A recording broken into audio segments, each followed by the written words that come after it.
Have you ever sat across from someone who smiled at you every Sunday dinner, called you sweetheart, and was quietly stealing everything your mother left behind while you said nothing because you were still building the case? That was me, for 11 months. My name is not important right now. What matters is that I am 31 years old. I work as a forensic accountant for a mid-sized firm in Calgary, and I spent the better part of last year watching my half-brother drain my late mother's estate one wire transfer at a time while I kept showing up to family dinners, passing the roast potatoes, and smiling back. People ask me how I did it, how I sat there, how I didn't say anything. I tell them the same thing every time. I learned from the best. My mother was the most patient woman I have ever known. She used to say that the loudest person in the room is never the one holding the evidence. She was right. She just didn't know that lesson would one day have to save me. My mother, Carol, passed away in March of last year, pancreatic cancer. From diagnosis to the end was 4.5 months, which is its own kind of cruelty, long enough to say goodbye, short enough that you never really believe it's happening until it already has. She was 63. She had a garden in the backyard of her house in Okotoks, a book club she'd been part of for 19 years, and a registered investment portfolio that she had built carefully, methodically, over 3 decades of working as a school librarian. She was not wealthy in the way people imagine wealth. She did not have a mansion or a yacht. What she had was discipline. She had maxed her RRSP every single year since she was 28. She had a TFSA with just under $40,000 in it. She had the house, which was paid off, and which had been appraised at just under $800,000 the previous autumn. She had a non-registered investment account with a brokerage in Edmonton that held roughly $320,000 in index funds and GICs. She had a will, she had a lawyer, she had everything in order the way she always did everything. And she had my half-brother, Derek. Derek is 44. He is my mother's son from her first marriage, before she met my father. He and I are not close. We never have been. Not really. He lives in Red Deer, runs a small contracting business that has always seemed to operate somewhere between barely profitable and quietly struggling, and he has a talent for showing up when there is something to gain and disappearing when there is work to be done. When my mother got sick, Derek appeared. He was there at the hospital, helpful, charming, attentive. He brought her audiobooks. He drove her to appointments when I couldn't because of work. He called her every evening. I remember being genuinely moved by it. I remember thinking that maybe I had misjudged him over the years.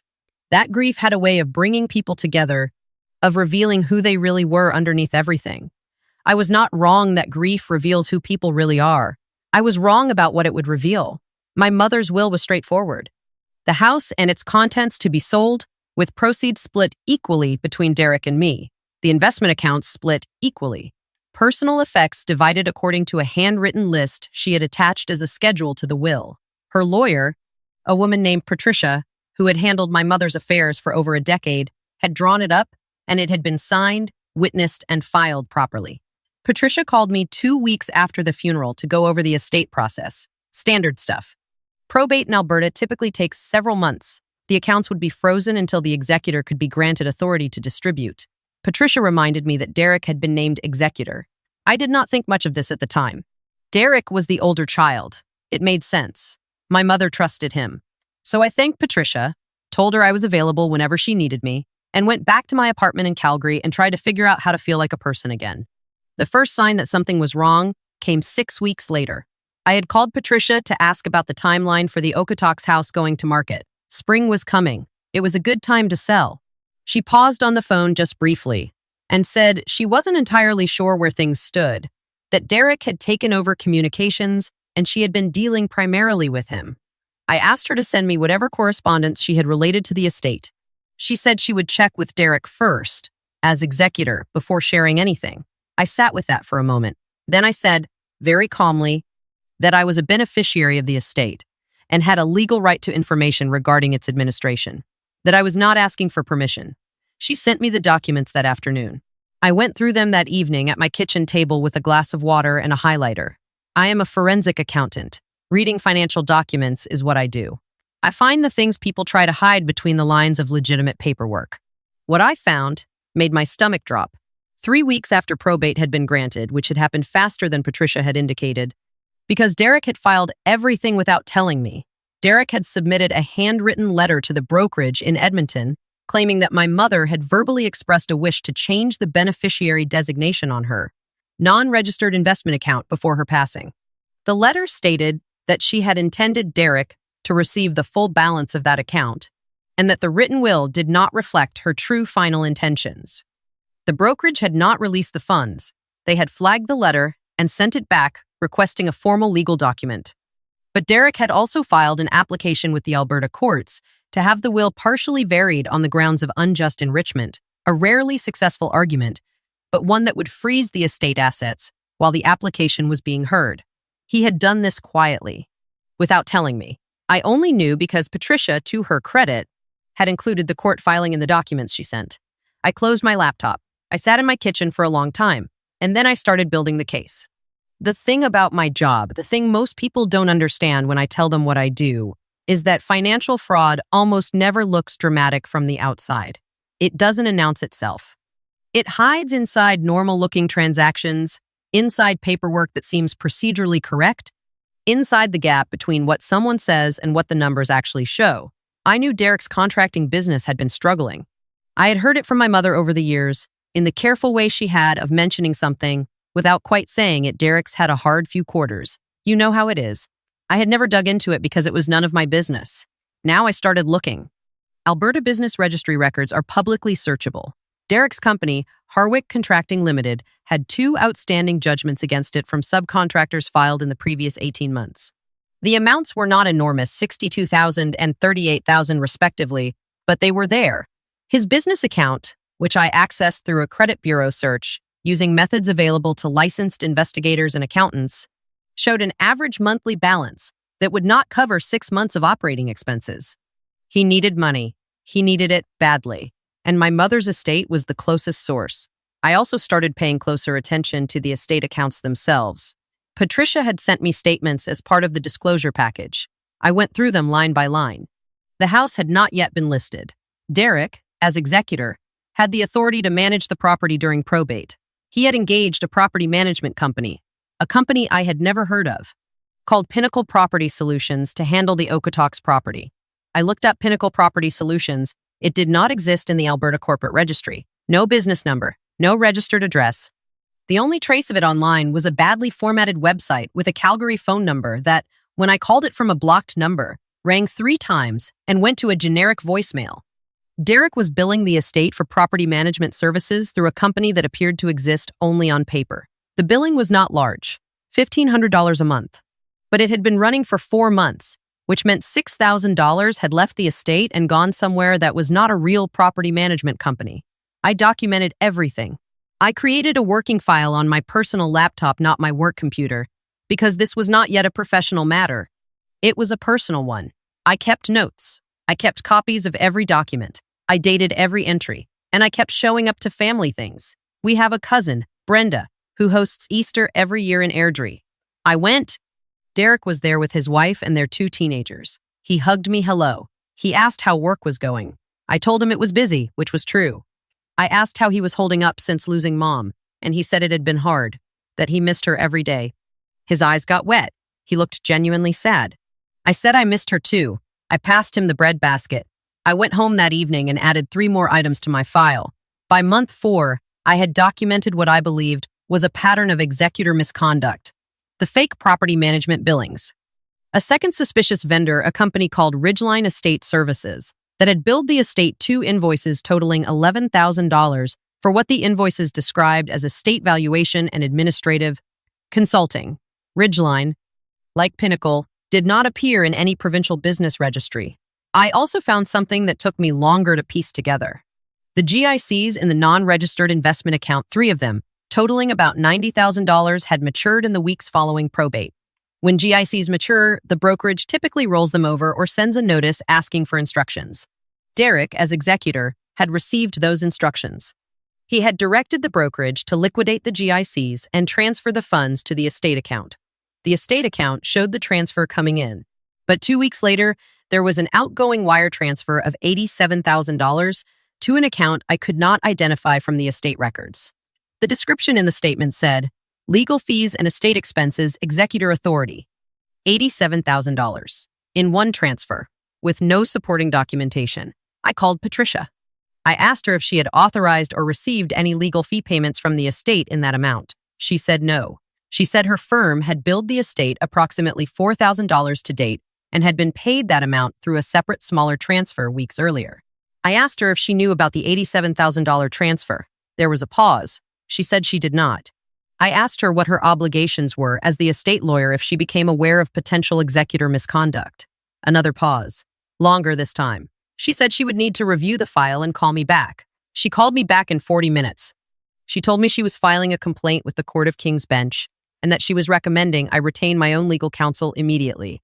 I had already contacted a lawyer 2 weeks earlier. Her name was Anita, and she worked out of a firm in downtown Calgary that specialized in estate litigation.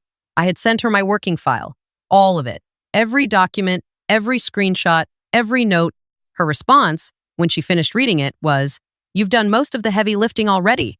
This is a strong file." The hearing was scheduled for a Thursday morning in October.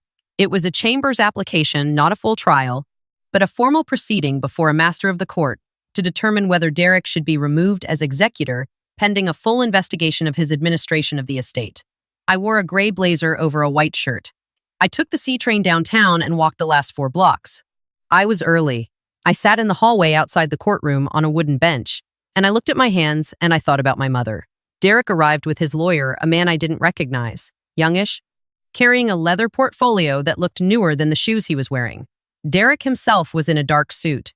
He looked tired. He did not look at me when he walked past. His wife was not with him. I noticed that. The proceeding began. Derek's lawyer spoke first, as the responding party. He argued that the will variation application was a legitimate legal remedy, that Derek had been acting in good faith as executor, and that any irregularities in vendor payments were the result of administrative confusion during a difficult time of grief, not intentional misconduct. He used the word grief 4 times in 7 minutes. I counted. Anita stood up and presented our materials. The registry searches showing Pinnacle Property Solutions and Ridgeline Estate Services did not exist as registered businesses. The billing records, the timeline of the $87,000 transfer, the fact that no supporting documentation for that transfer had ever been provided to the estate lawyer or any other party. The credit bureau information regarding Derek's company's financial difficulties, which established motive. And then she said, "Your Honor, we would also like to draw the court's attention to the registered owner of the phone number associated with Pinnacle Property Solutions. I had found this 3 weeks earlier. The Calgary number that went to voicemail. I had hired a licensed skip tracer, a service that forensic accountants sometimes use in civil matters, to run the number. It was registered to a numbered company. That numbered company, when traced through the Alberta Corporate Registry, listed one director, Derek Raymond Harwick. The master took off his reading glasses and looked up from the documents. He looked at Derek's lawyer. He said, "Counsel, would your client like to address the registered ownership of Pinnacle Property Solutions?" Derek's lawyer asked for a moment to confer with his client. They leaned together. The conversation took less than 30 seconds. When Derek's lawyer straightened up, his face had changed in a way that told me everything I needed to know before he opened his mouth. He said his client wished to take the matter under advisement and would not be making further submissions at this time. The master looked at him for a long moment. Then he looked at the documents in front of him. Then he set his glasses down on the desk entirely, in a way that felt very deliberate. He removed Derek as executor of my mother's estate, effective immediately. He appointed the public trustee of Alberta as interim administrator.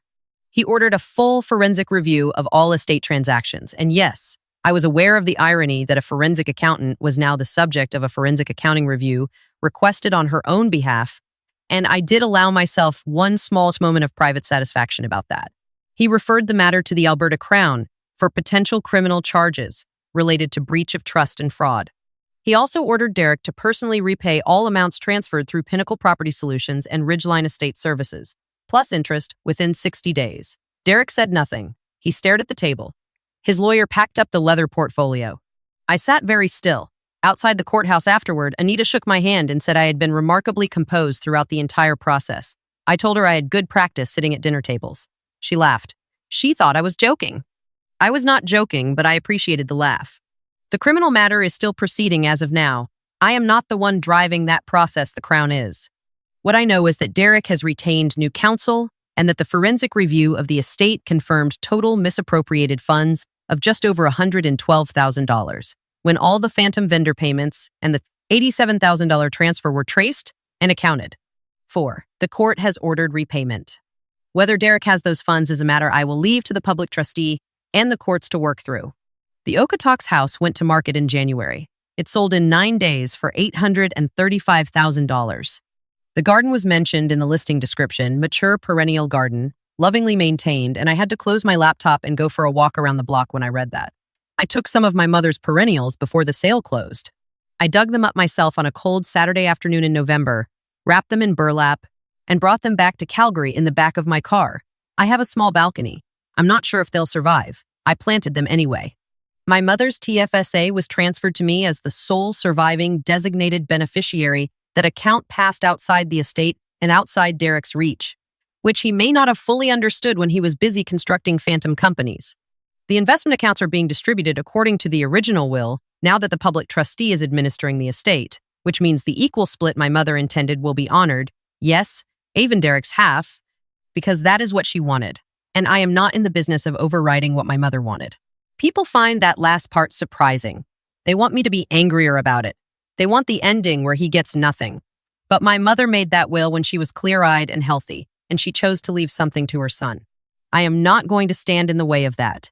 What I did stand in the way of was him taking it all quietly while I wasn't supposed to be looking. He miscalculated one thing, and really it's the only thing that matters. He knew I was an accountant, but he thought accountant meant spreadsheets and tax returns. He did not understand what I actually do. He did not understand that finding the money people think they've hidden is not just my job. It is the specific thing I was trained for. It is what I am good at. I think about my mother a lot these days. I think about that saying of hers, the loudest person in the room is never the one holding the evidence. I was the quietest person at every one of those family dinners. I was the one holding the evidence. I still have the file, all 11 months of it, organized and dated, in a folder on my desktop. I don't know why I keep it.